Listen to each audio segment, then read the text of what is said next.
5 seconds. Start. தலைவர் அவர்களே, மாண்புமிகு நிதியமைச்சர் அவர்களால் கொண்டு வரப்பட்டு இருக்கும் இந்த வரவு செலவு திட்டத்தை நான் வரவேற்கிறேன். கைத்தறித் துறையில் ஏராளமான துணிகள் உற்பத்தி செய்வதற்கு ஏற்ற முறையில் வழிவகைகள் இந்த திட்டத்தில் இடம்பெற்றுள்ளன.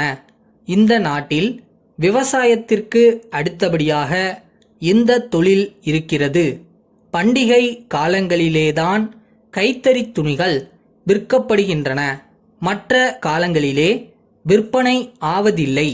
நெசவாளர்களுக்கும் வேலை இல்லை. இதற்கு ஒரு நிரந்தர பரிகாரம் காண வேண்டுமென்று நீண்ட காலமாக இந்த அவையிலே நாங்கள் எடுத்துச் சொல்லி இருக்கிறோம். ஆனால் இந்த பிரச்சனையில் இதுவரையில் தீர்வு காணாத நிலை இருக்கிறது. இதற்கு ஒரு நல்ல சட்ட வடிவம் அமைத்து நெசவாளர்களுடைய வாழ்க்கை தரத்தை உயர்த்தி கொடுப்பார்கள் என்ற நம்பிக்கை இந்த நிதிநிலை அறிக்கையிலே காணப்படுகிறது.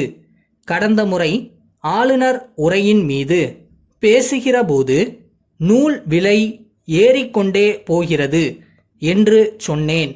நூல் விலை ஏறிக்கொண்டே போவதால் இன்றைக்கு நெசவாளர்களின் வாழ்க்கை தரத்திலே பிரச்சனைகள் ஏற்பட்டு அவர்களுடைய கூலி குறையுமோ என்ற சந்தேகமான சூழ்நிலை ஏற்பட்டு இருப்பதால் நம்முடைய மாநில அரசு மத்திய அரசிடத்திலே சில கோரிக்கைகளை வைக்க வேண்டும் என்று சொன்னேன்.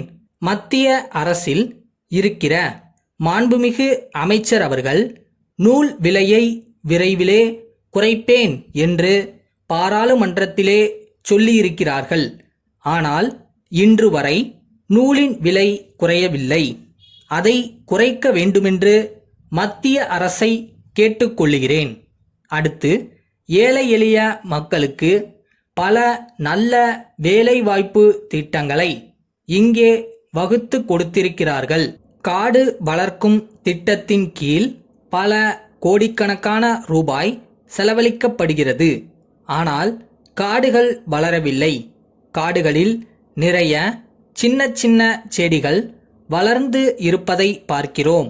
நம் நாட்டில் பழங்காலங்களில் பரம்பரையாக மாந்தோப்பு போன்று பல தோப்புகள் இருந்தன. அவைகள் எல்லாம் இப்போது இல்லை என்பதை குறிப்பிட விரும்புகிறேன்.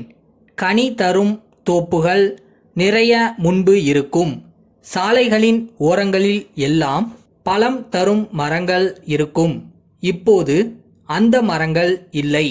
இப்படிப்பட்ட மரங்களையெல்லாம் காட்டு இலாக்கா வளர்க்க வேண்டுமென்று கேட்டுக்கொள்கிறேன்.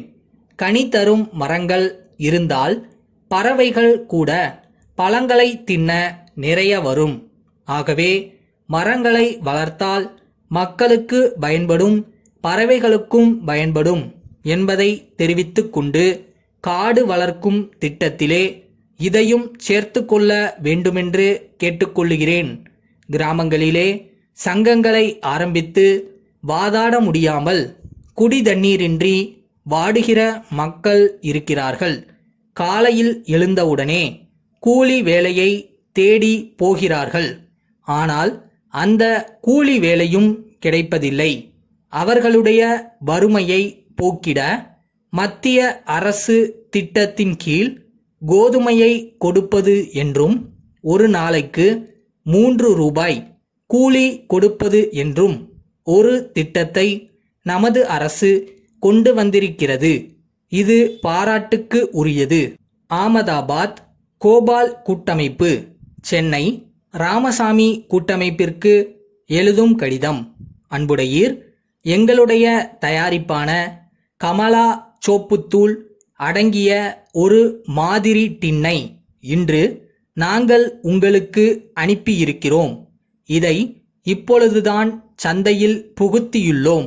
இந்த பொருள் எங்களுடைய நீண்டகால ஆராய்ச்சியின் பலன். இது ஒரு நீண்டகால தேவையை பூர்த்தி செய்யும் என்று நாங்கள் நம்புகிறோம். இத்துடன் ஓர் அட்டவணை நகலை இணைத்துள்ளோம். அதிலிருந்து இந்த பொருளின் நல்ல அம்சங்களை நன்கு அறியலாம். இது மிகவும் சிக்கனமானது, தண்ணீரில் உடனே கரைந்துவிடும், எல்லா வகையான துணிகளையும் சுத்தம் செய்துவிடும், மேலும் இது துணிகளுக்கு நீண்ட ஆயுளை கொடுக்கும். நம் நாட்டின் பல பாகங்களிலிருந்தும் இது குறித்து தகவல் கேட்டு கடிதங்கள் வந்து கொண்டிருக்கின்றன. இதனுடைய நல்ல அம்சங்களை முன்னிட்டு இது விரைவில் விற்பனையாகும் பொருள் என்று தோன்றுகிறது. இப்பொருளை நாங்கள் உங்களுக்கு 15 விழுக்காடு தள்ளுபடியில் விற்க இசைவு தெரிவிக்கிறோம். இந்த இசைவை கவனத்துடன் பரிசீலனை செய்து தங்களுடைய தேவையை தெரிவித்தால் நாங்கள் உடனடியாக ஆவண செய்ய தயாராக உள்ளோம். தங்களுடைய பதிலை எதிர்பார்க்கிறோம். தங்கள் நம்பிக்கையுள்ள